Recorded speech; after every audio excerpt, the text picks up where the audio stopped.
Hi friends, அஸ்ஸலாமு அலைக்கும். Welcome to my channel. இன்னைக்கு சூப்பரான அதுவும் ட்ரெடிஷ்னல் செட்டிநாட்டு உட்காரை எப்படி செய்யுதுன்னு பார்க்கலாமா? அதுவும் குக் வித் கோமாளியில் ட்ரெண்டான உட்காரை ரெசிபி தான் இன்றைக்கி பார்க்க போகிறோம். அதுக்கு தேவையான பொருள் என்னென்னு பார்த்துடலாம். ஒரு பவுல் நிறைய சிறுபருப்பு எடுத்திருக்கேன். ஒரு பவுலில் பனை வெல்லம் எடுத்திருக்கேன். அப்புறமா முந்திரி பருப்பு கிஸ்மிஸ் எடுத்திருக்கேன். அரை பவுல் நிறைய ரவை, அரை பவுல் நிறையா தேங்காய் துருவினது எடுத்திருக்கேன். சிறுபருப்பு மெஷர்மெண்ட்டுக்கு பாதி அளவு தான் ரவையும் தேங்காயும் எடுத்துக்கணும். அப்புறமா ஒரு கடாய் எடுத்துக்கோங்க. அது சூடானதுக்கு பிறகு நம்ம எடுத்து வச்சுருக்கிற சிறுபருப்பை சேர்த்து நல்லா வதக்கிக்கோங்க. நல்லா வறுத்து எடுத்துக்கோங்க. நல்லா வாசனை வர அளவுக்கு வறுத்து எடுத்தால் போதும்.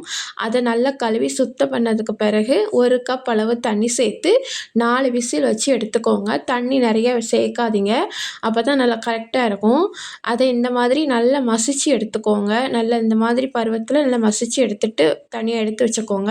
அப்புறம் திரும்பவும் ஒரு கடாய் எடுத்துக்கோங்க. அது சூடானதுக்கு பிறகு 4 டேபிள் ஸ்பூன் அளவு நெய் சேர்த்து அதில் முந்திரி பருப்பு கிஸ்மிஸ் எல்லாத்தையும் சேர்த்து நல்லா வறுத்து எடுத்துக்கோங்க. அப்புறமா அதே நெய்யில் நம்ம எடுத்து வச்சுருக்கிற ரவையை சேர்த்துக்கோங்க. அதையும் நல்லா ரோஸ்ட் ஆக்கிக்கோங்க. நல்ல ப்ரௌன் கலரில் நல்லா ரோஸ்ட் ஆகிற அளவுக்கு வறுத்து எடுத்துக்கோங்க. அப்புறமா அது கூடவே நம்ம துருவின தேங்காயை சேர்த்து நல்லா ரோஸ்ட் பண்ணி எடுத்துக்கோங்க.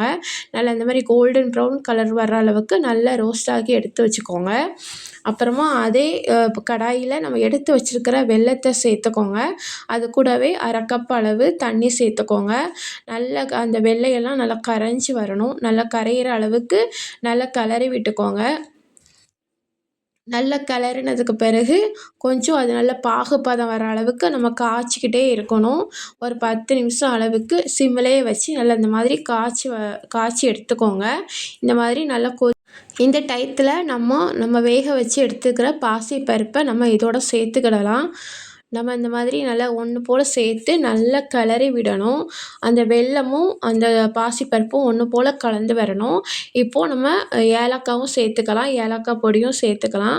இந்த மாதிரி நல்லா கிளறி விட்டுக்கோங்க. சட்டியில் அடி பிடிக்காத மாதிரி நல்லா கிளறி விட்டுக்கோங்க. நல்லா இந்த மாதிரி கிளறி விட்டதுக்கு பிறகு இன்னுமே 4 டேபிள் ஸ்பூன் நெய்யை அதோடு சேர்த்து இன்னும் நம்ம வறுத்து வச்சுருக்கிற அண்டிப்பருப்பு கிஸ்மிஸ் அதையும் சேர்த்து நல்லா கிளறி விட்டுக்கிட்டே இருக்கணும். ஒரு 5 நிமிஷத்துக்கு ஒரு தடவை நல்லா கிளறி விட்டுக்கிட்டே இருங்க. நல்லா அடி பிடிக்காமல் இருக்கணும். நல்ல கிளறி விட நல்ல வாசனை வரும் உங்களுக்கு. அப்போ நல்ல கிளறி விட்டதுக்கு பிறகு நம்ம இப்போது பரிமாறிடலாம். இப்போது சூப்பரான ட்ரெடிஷ்னல் செட்டிநாட்டு உட்காரே ரெடி. ஒரு பிளேட் எடுத்து அதில் நீங்கள் பரிமாறிக்கலாம். வீட்டில் எல்லாருக்குமே ரொம்ப பிடிக்கும்.